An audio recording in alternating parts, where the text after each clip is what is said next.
네, 숫자로 살펴보는 대한민국의 실력. 먼저 구체적인 순위를 확인하기 전에 시청자 여러분의 이해를 돕기 위해서 자료의 출처부터 좀 살펴봐야겠습니다. 서울 스튜디오의 임은정 교수님, 흔히 포브스라고 하면 세계적인 경제지로 잘 알려져 있는데요. 올해 포브스가 발표한 세계에서 가장 강력한 국가 순위, 이게 어느 정도 공신력이 있는 걸까요?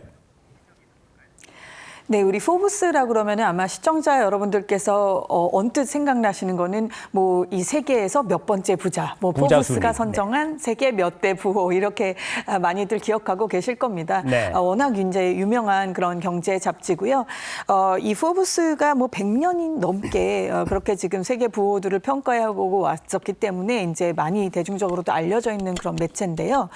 이쪽에서 지금 이렇게 한 국가의 어떤 역량을 측정하는 데 있어서는 물론 우리나라가 K 뭐 드라마, K 팝, 뭐 K 컬처, K 푸드, K 뷰티 여러 가지로 지금 소프트 파워 측면에서도 굉장히 전 세계적으로 지금 인기도 있고 영향력을 미치는 나라가 되었습니다만 이 포브스는 그런 소프트 파워보다도 어떻게 보면 철저하게 굉장히 하드 파워 중심, 즉 군사력이라든지 어떤 경제적인 능력이라든지 기술력이라든지 내지는 또 나아가서 그 국가가 펼칠 수 있는 어떤 국제사회에서의 리더십 이런 하드 파워를 중심으로 해서 평가를 내린다고 그렇게 보시면 될 것 같습니다. 네. 네, 그러면 계속해서 임 교수님께 이어주겠습니다. 포브스 네. 조사에서 대한민국 몇 위를 차지했고, 그리고 그 이유로는 어떤 점이 꼽혔는지 궁금하네요. 네, 먼저 조금 다른 우리 앞에 있는 나라들부터 간단하게 좀 말씀을 드리고 싶은데요. 네. 뭐 1위는 뭐 누구도 아마 의심하기 어려운 미국이 당연히 차지를 했습니다. 미국이 이제 우리가 흔히 국내 총 생산이라고 하죠. 이제 GDP 규모에서도 30.34조 달러에 달했고 인구는 이제 3억 4,500만여 명 정도에 다다르고 있습니다. 뭐 세계에서 가장 경제가 큰 그런 경제 규모가 큰 국가인 것은 뭐 이번에도 여차 예외 없이 확인이 되었고요. 그리고 역시나 이제 미국 하면은 이제 군사력이 타의 추종을 불허한다라고 할 수가 있는데 그 부분에서도 물론 이제 미국이 압도적으로 이제 1위에 올랐습니다. 그리고 이제 우리가 G2라는 표현을 쓸 때에 이제 두 번째에 들어가는 것이 이제 중국이 된 지가 벌써 꽤 됐는데요. 이제 중국의 GDP는 19.53조 달러이고 인구는 지금 14억 1,000만여 명에 달했습니다. 중국은 이제 물론 아시아에서도 뭐 영토 측면에서나 이런 GDP 측면에서나 뭐 인구 측면에서도 물론 최근 들어서 이제 인도가 인구는 조금 더 앞서가고 있지만은 이제 경제 규모에서는 역시 압도적으로 또 아시아권 제1 국가로서 전 세계를 봤을 때는 2위를 차지했습니다. 그리고 3위가 러시아입니다. 지금 우크라이나와 벌써 전쟁을 오랫동안 치르고 있는데 뭐 러시아는 세계 지도를 보시면 바로 아실 정도로 지구상에서 가장 영토가 큰 나라죠. GDP 규모는 중국에 비해서 한참 이제 떨어집니다.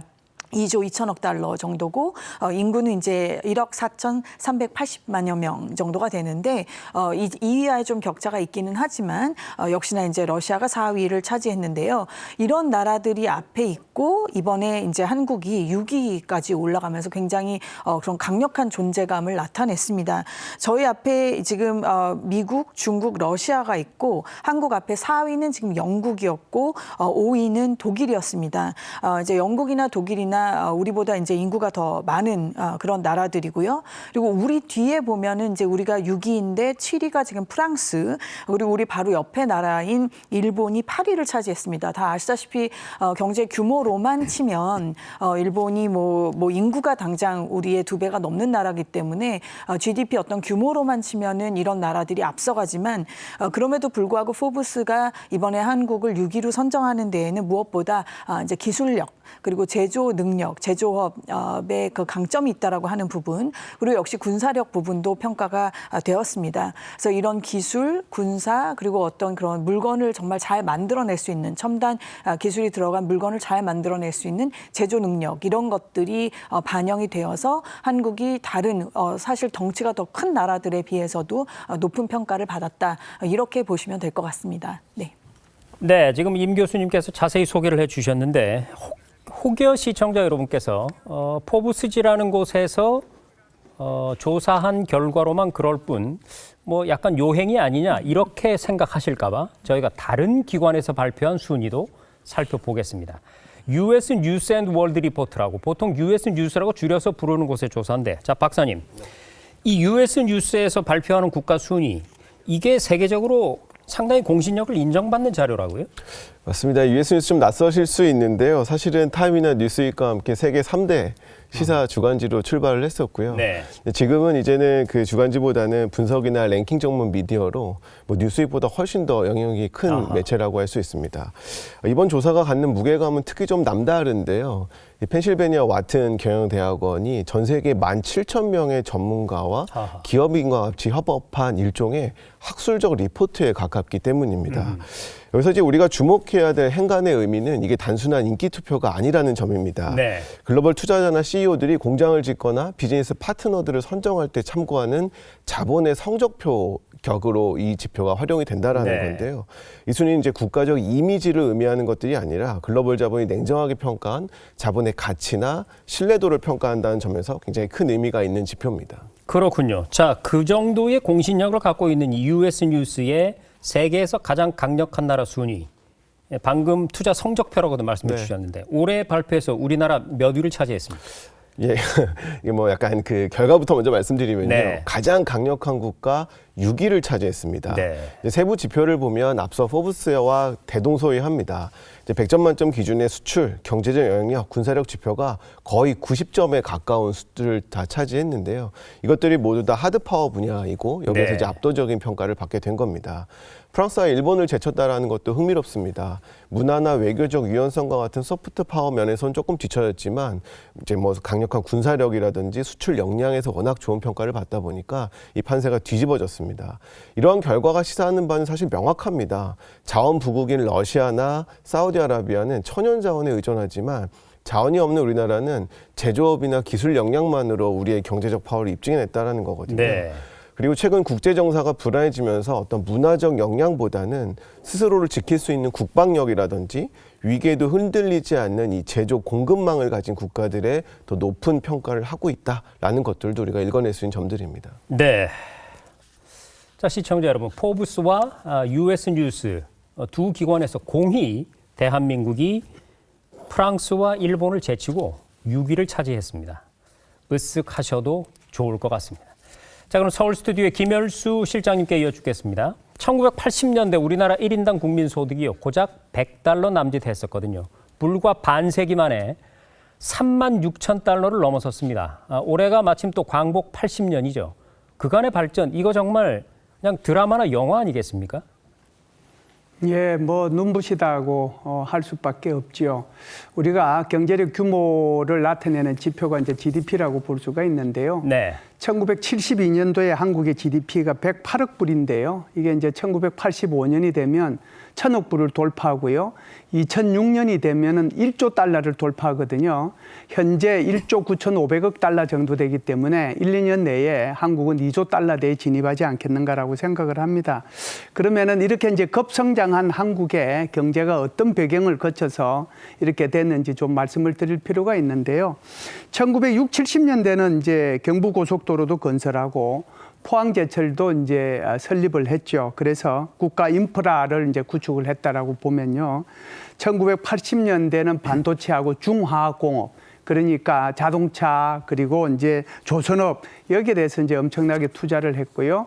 88년도 올림픽을 계기로 해서 한국은 한강에 이제 기적을 이루게 된다 이렇게 볼 수가 있습니다. 그리고 이제 90년대부터 2000년대까지는 IT 혁명 그리고 이제 한류 문화 뭐 이런 것들이 이제 발전하게 되고요. 2010년대 이후로는 AI, 우주 환경, 친환경 에너지 그러니까 소위 말해서 미래 산업으로 한국이 이렇게 산업의 방향이 바뀌게 되는데요. 이런 과정을 거쳐가지고 한국이 정말 눈부시게 발전했다라고 볼 수가 있는데 한마디로 말씀을 드리면 한국은 현재 이제 우리 임 교수님하고 김 박사님께서도 말씀을 하셨다시피 여러 가지 이제 자료에 지표에 나와 있는 것처럼 한국은 세계 6대 강대국이고 GDP 면에서도 세계 13위에 이제 해당이 되는 거거든요. 사실 원조 받던 나라에서 원조를 하는 나라가 된 유일한 국가고요. 그리고 이제 뭐 예를 들어서 폴란드나 또는 이제 칠레 같은 경우에는 중진국 함정에 빠져가지고 더 이상 이제 발전하는데 한계가 있었는데 그 중진국 함정에 빠지지 않는 거의 유일한 국가가 대한민국이다. 이것이 이제 대한민국이 짧은 기간 내에 얼마나 발전했는지를 이제 보여주는 그런 말들이지 않는가 이렇게 봅니다. 네, 지금 김열수 실장님의 정리를 듣다 보니 이건 가히 기적을 현실화시켜냈다 이런 정도로 생각이 드는데 이걸 누가 했느냐라고 묻는다면 당연히 대한민국 국민들이 했다고 답할 수가 있겠죠. 자, 이문정 교수님, 우리나라 사람들의 어떤 측면, 어떤 저력이 이런 단기간에 어떤 급속한 발전을 가능하게 했을까요? 네, 지금 앵커님 말씀하신 대로 정말 이건 국민이 이룬 기적이라고밖에 말씀드릴 수 없을 것 같습니다. 한국의 이 성공 사례라고 하는 것을 사실은 많은 정치학자들이나 경제학자들이 다른 어떤 개발도상국에 적용해 보기 위해서 여러 가지 이제 이론화 작업도 하고 네. 어떤 실증적인 그런 사례들을 만들려고 합니다.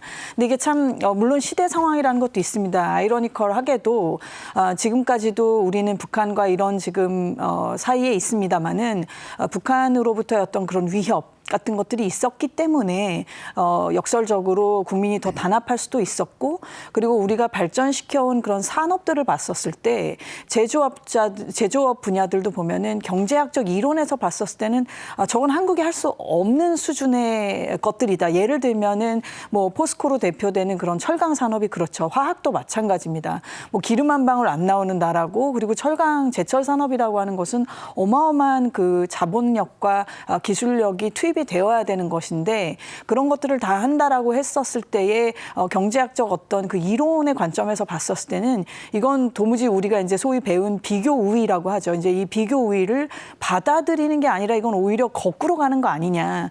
이런 비판과 어떤 의심스러운 눈초리가 있었던 것도 사실입니다. 근데 그런 것들이 가능했던 것은 우리의 그 국민들이 그런 투지를 불살 수 있었던 것은 어떻게 보면은 그 북한과의 그런 대치 상황이라고 하는 것이 우리 내부적으로 그런 결속을 가져오고 그리고 제조업도 우리가 비단 비교 우위가 그쪽에 없다 하더라도 우리가 가야 할 길이다라고 하는 그런 판단 하에 같이 힘을 뭉칠 수 있었지 않았나 싶습니다. 그것이 지금 앞서서 우리가 포브스라든지 뭐 다른 기관에서도 한 그 평가에서 6위를 달성하게 되는 것도 역시 이제 군사력과 이 제조업 분야가 높게 평가를 받은 것인데 그런 경로 의존적인 상황이 있었기 때문에 오늘이 있다고 봅니다. 그리고 이 위기에 강한 그런 대한민국이라는 표현을 우리가 많이 쓰죠. 뭐 당장 우리가 이제 아직도 IMF 뭐 위기, IMF 사태 이렇게까지 이제 회고하고는 하는 97년 상황을 또 다시 한번 떠오르게 되는데요.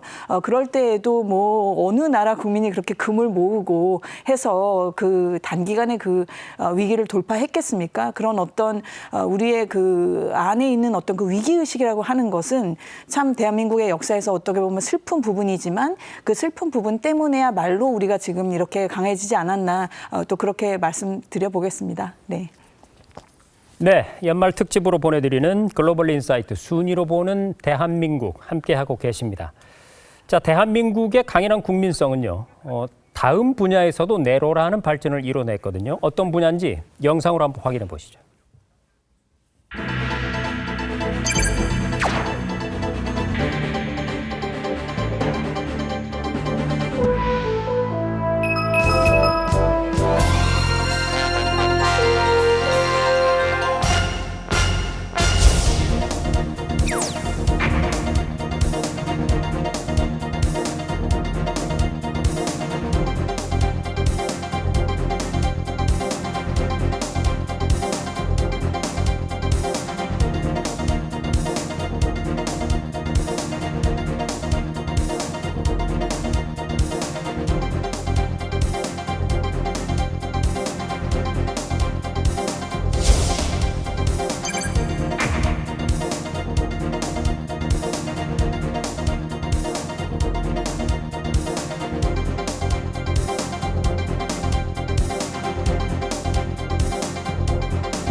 네, 여러분들 영상에서 확인해 보셨듯이 이제 K 국방력 얘기를 좀 해볼까 합니다. 서울 스튜디오 이문영 교수님께 여쭙겠습니다. 과거에는 미국의 중앙정보국 CIA 이런 데서 이제 군사력 순위를 공개를 했었는데 중단이 됐죠. 한 2007년 정도부터. 그리고 세계 각국의 국가기관들도 보안상의 이유 때문에 더 이상 군사력 순위를 발표하지 않고 있는데요. 그래서 지금 가장 많이 인용되는 군사력 순위가 바로 글로벌 파이어 파워라는 미국 매체인데 여기서 한국의 군사력을 무려 세계 5위로 평가를 했습니다. 어떤 이유에서 나온 순위일까요? 네, 말씀하신 대로 이 군사력이라는 게 참 무엇을 기준으로 평가를 할지 점점 더 좀 어려워지는 부분이 있습니다. 네. 물론 인력이 중요하죠. 그 병사력이 중요합니다만은 그런 어떤 정말 전면적인 그런 물리적인 충돌을 이제 넘어서서 여러 가지 이제 전장의 그 개념도 확장이 되고 있고 예를 들면 뭐 사이버 공간이라든지 앞으로 우주 공간까지 생각을 해야 되는 그런 정도의 지금 시대에 도달한 것도 있고요. 여러 가지 측면에서 아무튼 군사력이라는 것을 어떤 식으로 평가를 할 것이냐라는 것은 쉬운 간단한 그런 질문은 전혀 아닙니다만 앞서 앵커님께서 말씀해 주신 그 글로벌 파이어 파워는 군사력을 평가하기 위해서 60개 이상의 지표를 활용해서 이제 순위를 매기고 있습니다. 거기에는 이제 군대의 규모도 들어가고요. 장비의 이제 다양성, 그다음에 이제 군사 예산을 또 얼마나 투입하고 있는지, 또 지리적인 그 강점이라든지 약점이 어떠한지, 지리적 위치 등등이 포함이 됩니다. 그래서 GFP의 이 군사력 평가 지수는 이제 0에 가까울수록 군사력이 강함을 의미하고요. 이제 병력, 무기, 그런 무기 수는 물론이거니와 그 나라의 어떤 경제적인 능력, 또 전시 상황이 되었을 때 동원 가능한 인력, 국방 예상 등등 이런 것들이 다 이제 취합이 돼서 산출이 됩니다. 이번 그 GFP의 2025 군사력 랭킹에 따르면은요, 이제 소위 우리가 미국을 흔히 우리가 천조국이라고 부르죠. 이제 국방 예산을 그만큼 어마어마하게 쓰는 나라라는 뜻인데 미국이 이제 파워 지수로 치면 0.0744, 0에 가까우면 이제 가장 강한 것이니까요. 전 세계 당연히 1위였고 2위가 이번에 러시아였습니다. 0.0788. 3위가 이제 중국이고요. 이제 어떻게 보면 동점을 받았는데 2, 3위가 이제 러시아와 중국입니다. 그리고 인도 그 다음이 한국입니다. 그러면 당장 이제 인구로만 우리 국민들께서 시청자분들께서 계산을 생각을 해보셔도 앞에 있는 나라들이 지금 다 억 단위를 넘어서서 중국하고 인도는 뭐 14억 수준의 그런 엄청난 인구를 가진 나라들인데 그 바로 뒤에 지금 한국이 왔고 한국 뒤로 영국, 프랑스, 일본, 튀르키예, 이탈리아 이런 순으로 지금 이어져서 그렇게 해서 이제 상위 10위가 형성이 되고 있습니다. GFP가 이 한국의 군사력 평가에 대해서 이제 주석을 달았는데요.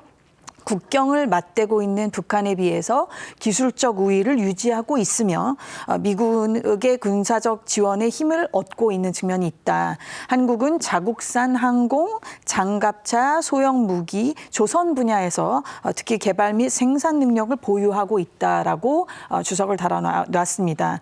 한국은 거듭 말씀드리지만 인구로만 따지면은 조사 대상이었던 145개국 중에서 이제 28위 수준이고요. 현역 군인 수에서 는 이제 60만 명으로 9위, 예비군 인력을 따지면 310만 명으로 이 부분에서 이제 2위를 차지했고 군용기 보유 대수는 이제 1,592대로 이제 5위, 헬리콥터는 이제 807대로 5위, 뭐 전차는 9위, 자주포는 3위 이런 식으로 이제 수치들이 이어집니다. 여하튼 간에 우리가 가진 어떤 전체적인 그런 물리적인 그 능력을 어떻게 보면 초과해서 달성한 그런 순위가 아닌가 그렇게 생각이 듭니다. 네. 네, 군사력 세계 5위 계속해서 김열수 실장님께 이어주겠습니다. 우리나라 군사력 지금 이제 세계에서 5위라는 순위가 나왔는데 군사 전문가 입장에서 보실 때 우리나라 군사력은 지금 구체적으로 어느 정도 수준에 와 있다고 보십니까? 예, 병력과 장비로 나누어서 말씀드리는 게 좋을 것 같습니다. 네. 병력은 50만 정도 되는데요. 이것은 이제 육군 36만 5천을 포함해가지고 해공군 해병대까지 이제 포함된 인원이 그렇고요. 그리고 이제 예비 병력, 우리가 이제 흔히 예비군이라고 하죠. 310만 명 정도 됩니다.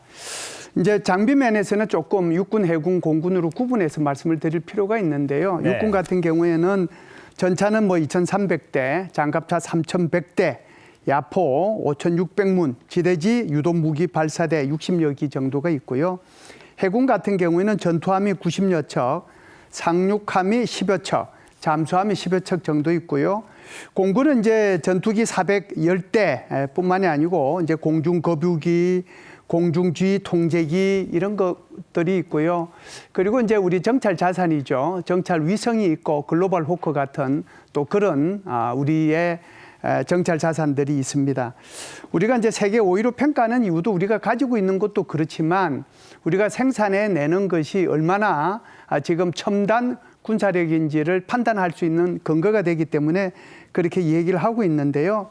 F-35 같은 경우는 스텔스 전투기지 않습니까?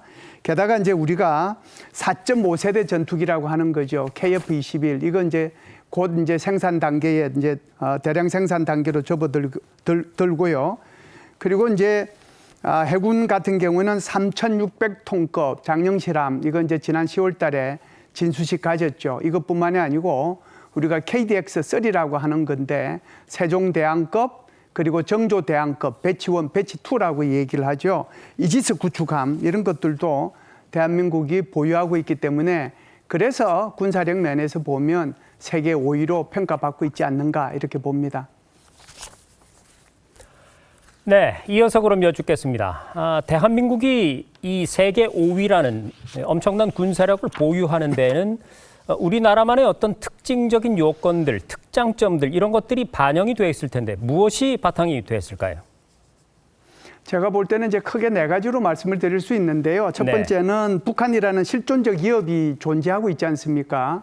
1953년도 이후로 지금까지 이제 존재하고 있는데 거기에 따라서 자주국방 의지가 이제 굉장히 강했겠죠. 그렇기 때문에 여기에 좀 집중했다 이렇게 볼 수가 있고요. 두 번째는 아무리 자주국방 의지가 있다고 하더라도 경제 성장이 뒷받침해 주지 않으면 국방비로 투입될 수 있는 여유가 없거든요. 그런데 아시다시피 한국이 지난 몇십 년 동안에 엄청난 규모로 경제 성장이 이루어졌기 때문에 그래서 국방비로 투입할 수 있는 여유가 생겼고 세 번째는 이제 아무래도 한국 고유의 어떤 그 K-방산 생태계라고 할까요? 그런 것들이 이루어졌다라고 볼 수가 있는데 예를 들어서 뭐 냉전 이후에 다른 유럽 국가들이나 다른 나라들은 전체적으로 뭐라고 할까요? 이게 이 군수공업들이 전부 다 줄어들었는데 반해서 한국 같은 경우에는 오히려 자주국방 의지가 더 강해져 가지고 이 산업의 발달과 함께 군수공업이 굉장히 발달하게 되었다 이렇게 볼 수 있는 거죠. 그렇기 때문에 K2 우리 소총이죠. 그 소총으로부터 잠수함 KF-21까지 자체 기술로 개발을 해가지고 지금 그것을 실전 배치할 수 있는 그런 단계까지 왔다는 거고요. 결국은 이제 우리가 가지고 있는 또 우리 생태계의 가장 중요한 것 중에 하나가 이게 생산 속도라고 볼 수가 있을 텐데요. 유럽 같은 경우에는 뭐 전차 몇 대 만드는데 엄청난 시간이 걸리는데 한국 같은 경우에는 세계에서 제일 빠른 속도로 만들어낼 수 있을 뿐만 아니라 가성비도 좋고요. 납기일도 잘 지키고요. 애프터 서비스도 좋고요. 이게 이제 우리 한국에 가지고 있는 어떤 특징이 아닌가 이렇게 볼 수가 있습니다. 그렇기 때문에 한국이 생산한 뭐 K9이라든지 그렇지 않으면은 뭐 해무, 천무라든지 이런 것들은 전 세계의 베스트셀러가 되어 있고요. 해무5 같은 경우에는 10톤짜리 포탄이지 않습니까? 어떻게 보면은 이제 괴물 미사일이라고 볼 수 있는데 이런 것들도 이제 생산해낼 수 있는 그런 K-방산의 생태계를 구축했다 이렇게 볼 수가 있고요. 네 번째로는 아무래도 이제 우리 한국의 병력 제도가 징병 제도지 않습니까? 그러다 보니까 옛날 같은 경우에는 뭐 초등학교 나오신 분, 안 나오신 분들도 이제 군에 가고 그랬지만 지금은 중학교 나와도 못 가는 정도거든요. 그러니까 전부 다 굉장히 그 우수한 그런 병사들의 능력이 굉장히 우수하거든요. 그래서 고학력이라는 거 그리고 이제 310만에 이르는 거대한 예비군 이런 한 네 가지가 우리가 가지고 있는 그런 특징적인 요소들이 되지 않는가 이렇게 봅니다. 네, 잘 알겠습니다. 그렇다면 대한민국 국방의 역사가 어떤 인고의 시간을 거쳐서 이런 발전을 거듭해 왔는지 좀 돌아보고 싶은데요. 이문정 교수님께 여쭙겠습니다. 사실 6.25 전쟁 때 나라를 지키고 싶어도 변변히 들고 나갈 소총조차 없어서 몸만 투입됐던 나라가 바로 우리나라였습니다. 어떻게 이렇게 상전벽해의 변화를 이뤄냈을까요? 앞서 우리 김열수 실장님께서 아주 자세하게 잘 말씀을 해주셨는데요. 아무래도 이제 한국이 물론 지금은 북한과의 이런 대치 상황 때문에 우리 그 유라시아 대륙에서 떨어져서 마치 섬처럼 되어 있습니다만은 어쨌든 이 한반도라는 그 지리적 특성 때문에 늘 이제 대륙 세력과 해양 세력 사이에서 어떤 그 갈등이 있을 때마다 굉장히 고통을 받을 수밖에 없는 그런 지리적 조건을 타고났지요. 그렇다 보니까 이제 국방력이 받쳐주지 않았을 때는 정말 국가적으로 민족적으로 어려움을 많이 당했던 그런 지역이었는데, 그래서 그러다 보니까 우리가 그런 태생적으로 그런 지리적 조건을 갖고 있기 때문에 늘 어떻게 보면 100년 전 그 이전의 어떤 그 수모를 떠올리고는 하는데요.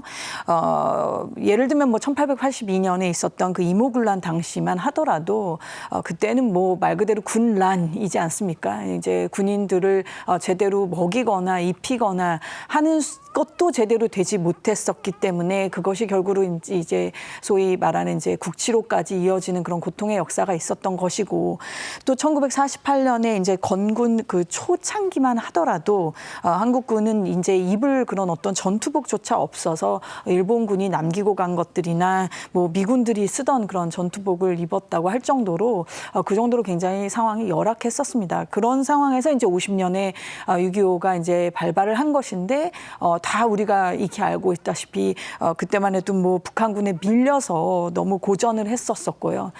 그러나 이제 미국과 또 여러 다른 나라들의 그런 도움에 힘입어서 그 전쟁을 어떻게 보면 이 상황을 다시 역전시키고, 물론 지금까지도 휴전이라는 상황 때문에 완전히 그 전쟁이 한반도의 평화를 갖고 오지는 못했습니다만, 그럼에도 불구하고 그 이후에 이런 실존적인 위협들로 인해서 우리 스스로 또 자강의 노력을 했을 뿐만 아니라 무엇보다 또 언급하지 않을 수 없는 것은 역시 그 한미동맹이라고 생각을 합니다. 이 한미동맹의 그 특이성이라고 하는 것은 뭐 여러 가지 말씀을 드릴 수가 있겠습니다만, 당장 비근한 예로 옆 나라 지금 일본만 하더라도 당연히 그 미국과의 동맹 관계에 있음에도 불구하고 우리나라는 역시나 여기는 이제 그 연합 체제이기 때문에 이런 체제에서 서로가 지금 어떻게 보면 비교 후에 더 있는 것들은 물론 압도적으로 이제 미국이 갖고 있는 어떤 경제력 분야나 기술력이나 뭐 있을 수 있지만, 한국이 또 가지고 있는 앞서 김열수 실장님이 말씀해 주시는 어떤 그런 우수한 병력이라든지 또 우리의 제조 능력, 이런 것들이 합쳐져서 이 동맹 체제 안에서 발전을 해왔고, 그리고 이제 베트남 분들에게는 좀 죄송스러운 말씀이 될 수도 있지만 베트남 전쟁 같은 그런 또 실전 경험을 통해서 또 한국군이 또 기술적으로나 어떤 능력적인 측면에서 그렇게 또 성장할 수 있는 그런 기회가 된 부분도 있기 때문에 이 물론 우리의 그 북한과의 대치 상황 플러스 또 그로 인해서 만들어진 이 미국과의 동맹이라고 하는 것들이 같이 이렇게 그 톱니바퀴처럼 또 맞물리면서 또 한국 내재적인 그런 그 단합 또 같이 맞물리면서 지금의 오늘날에 이르지 않았나 이렇게 말씀드리겠습니다. 네. 네, 잘 알겠습니다. 그러면 이어서 김열수 실장님께 여쭙겠습니다. 올해 눈부신 성과를 보여준 분야를 꼽으라라고 하면 K-방위 산업을 빼놓을 수가 없겠죠. 자, 전 세계 국가들이 가장 많이 찾는 대한민국의 무기, 어떤 것들인지 소개를 좀 해주시죠. 예, 뭐 크게 네 가지만 이제 말씀을 드리려고 하는데요. 네. 압도적인 점유율 1위, 세계에서요. 압도적인 점유율 1위가 바로 K9 그 K9포라고 볼 수가 있는데, 네. 자주포. 이게 이제 뭐 빠른 낚기, 검증된 실적 능력 이런 것들이 있어서 사실상 이것이 이제 폴란드, 인도, 노르웨이, 뭐 루마니아 이렇게 해가지고 한 10여 개국에서 이걸 수입해 가고 있습니다. 두 번째 이제 신흥 강자라고 이제 표현할 수가 있을 텐데요. 명품이죠. K2 전차입니다. 이 같은 경우에도 즉시 대량 생산이 가능하기 때문에 이것도 이제 신흥 강자로 떠올랐는데요. 폴란드에서 이렇게 우리 K2 전차를 1000대나 수입하는 이유가 바로 여기에 있고요. 세 번째는 이제 가성비 끝판왕이라고 볼 수 있는 게 있는데, 이게 바로 FA-50입니다. 이것 같은 경우에는 경공격기인데요. 이것은 이제 F-16의 훈련기로도 사용을 할 수 있고, 또 F-16하고 호환이 되기 때문에 그래서 아주 인기가 높습니다.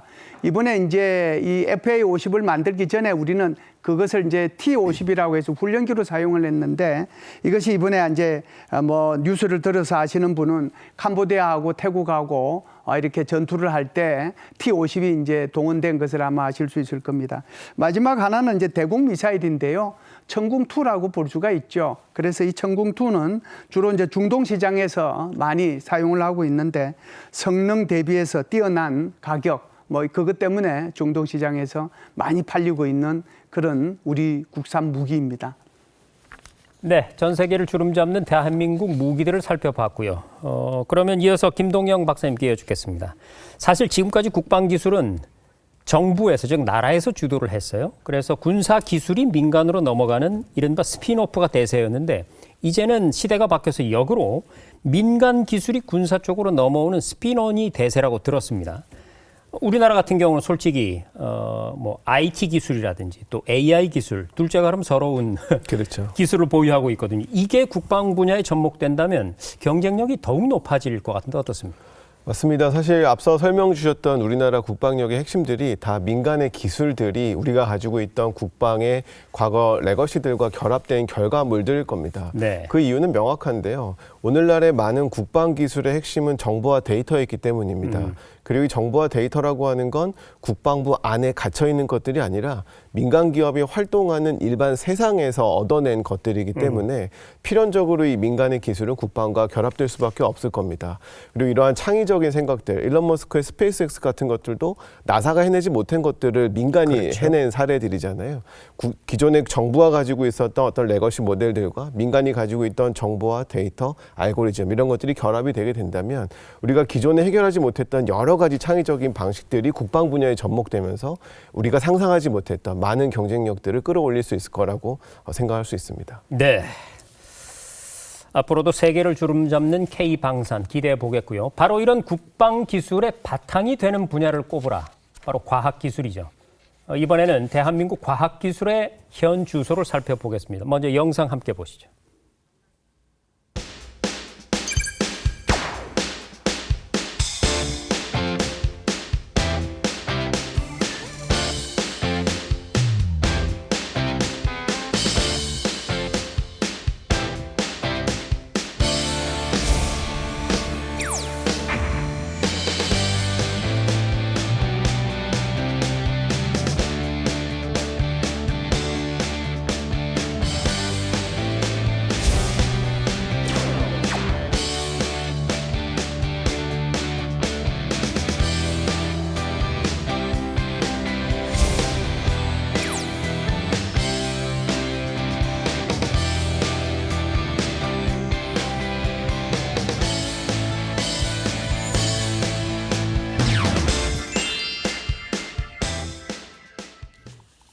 네, 서울 스튜디오의 김열수 실장님께 여쭙겠습니다. 지난 11월 26일 새벽이었죠. 우리나라도 드디어 민간 주도의 우주 시대가 열렸습니다. 누리호 4차 발사가 성공적으로 이루어졌기 때문인데요. 자, 실장님, 지난 발사도 성공으로 다 이끌었지만 이번 4차 발사의 성공이 더욱 뜻깊은 이유는 제가 좀 전에 말씀드린 그 측면 때문 아니겠습니까? 네, 그렇습니다. 지금 말씀하신 것처럼 우리 기술로 이제 이렇게 발사하기 시작한 게 2021년에 이제 1차 발사를 했고요. 네. 2022년에 2차 발사, 2023년에 3차 발사를 했고 작년에는 발사를 안 하고 그리고 이제 올해 11월 달에 4차 발사를 했죠. 그래서 1차, 2차, 3차까지는 정부가 주도가 되는 항공우주연구소가 이제 주도가 돼서 정부 주도의 그런 발사였다라고 하면 이번에 이제 이루어진 4차 발사는 정부 주도가 아니고 민간 주도의 발사였고 그렇게 함으로써 민간 우주 시대가 이제 활짝 열렸다 이렇게 볼 수가 있는데요. 이번에 발사했을 때는 차세대 중형 위성 제3호하고 큐브 위성이죠. 조그만 위성들 그거 12개 실어서 보냈는데 100% 성공을 했다 이렇게 볼 수가 있습니다. 그렇다라고 하면은 이 민간 우주 시대가 열렸는데 어떻게 해가지고 이것이 이제 가능했느냐 이렇게 볼 수가 있을 텐데 우리 기업들 중에서 하나 에어로스페이스라고 하는 게 있습니다. 이것이 이제 체계 종합을 했고요. HD 현대중공업에서 발사 시스템을 담당을 했습니다. 그리고 이제 카이에서 1단 추진체를 제작하고 발사체를 총조립을 했는데요.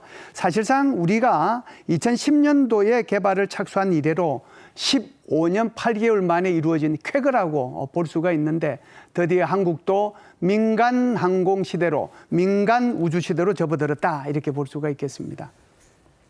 네, 저희가 오늘 연말 특집으로 순위로 보는 대한민국을 지금 보내드리고 있는데요. 그럼 또 하나의 순위를 보겠습니다. 미국의 싱크탱크인 이 하버드대 케네디 스쿨 벨파 센터가 핵심 신흥기술 인덱스 2025 보고서를 냈는데요. 여기서 우리나라가 첨단 분야에서 5위를 차지를 했거든요. 자, 김동영 박사님, 첨단 분야 5위 어떻게 해석할 수 있을까요?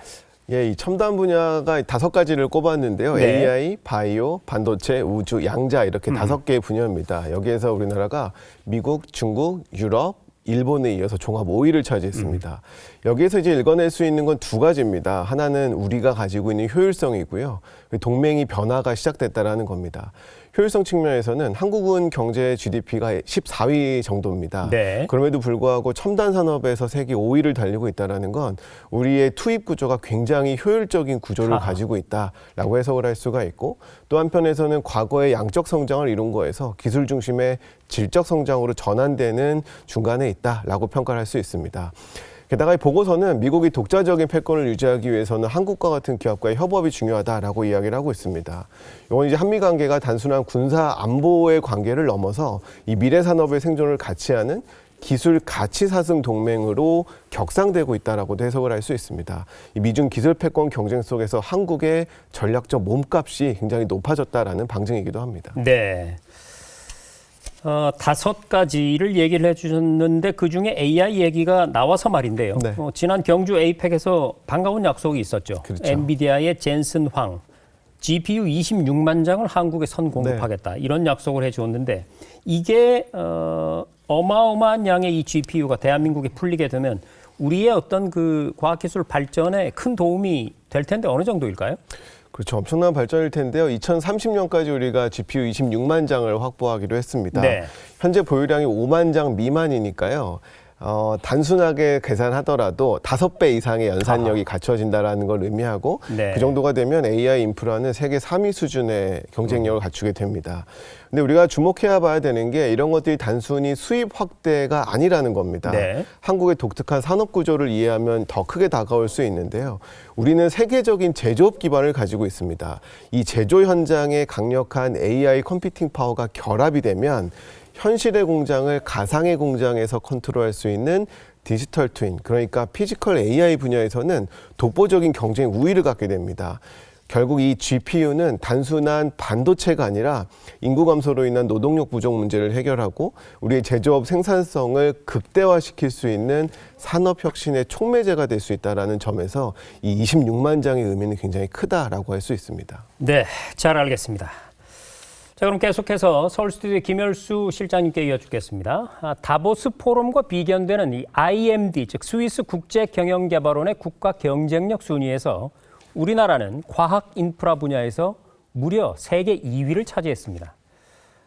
물론 이제 지난해에는 1위였다가 정치적인 상황이 반영되면서 2위로 한 단계 내려갔다는 후문인데 과학 인프라 분야에서 우리가 이렇게 독보적인 위치를 점하고 있는 이유 어디서 찾을 수 있을까요? 예, 매년 6월 달에 이게 IMD에서 세계 경쟁력 영감이라고 볼 수 있는데 이걸 발표하거든요. 네. 그래서 그러면은 이제 어떤 나라를 대상으로 하느냐 하면 OECD하고 신흥국 쪽 이제 몇 나라 포함해가지고 총 69개국을 대상으로 합니다. 그러면 뭐 지표가 있어야 될 거 아니에요. 그 지표는 이제 크게 보면 정량적 지표하고 정성적 지표로 나누는데요. 정량적 지표에서는 R&D 투자, 연구개발 인력 이런 것들이 들어가고요. 정성적 지표에서는 산학 간 협력이라든지 지식재산권 보호 이런 것들이 들어갑니다. 한국이 2위 했고요. 스위스가 3위, 독일이 4위, 대만이 5위 했습니다. 이 말의 의미는 드디어 대한민국도 제조업 강국에서 두뇌 강국으로 체질이 전환됐다라고 하는 것을 증명하는 거고요. 두 번째는 미래 산업, 그러니까 AI라든지 반도체라든지 바이오라든지 미래 먹거리 산업에 기초 체력을 확보했다라고 하는 그런 의미가 있다고 볼 수가 있습니다. 네, 잘 알겠습니다.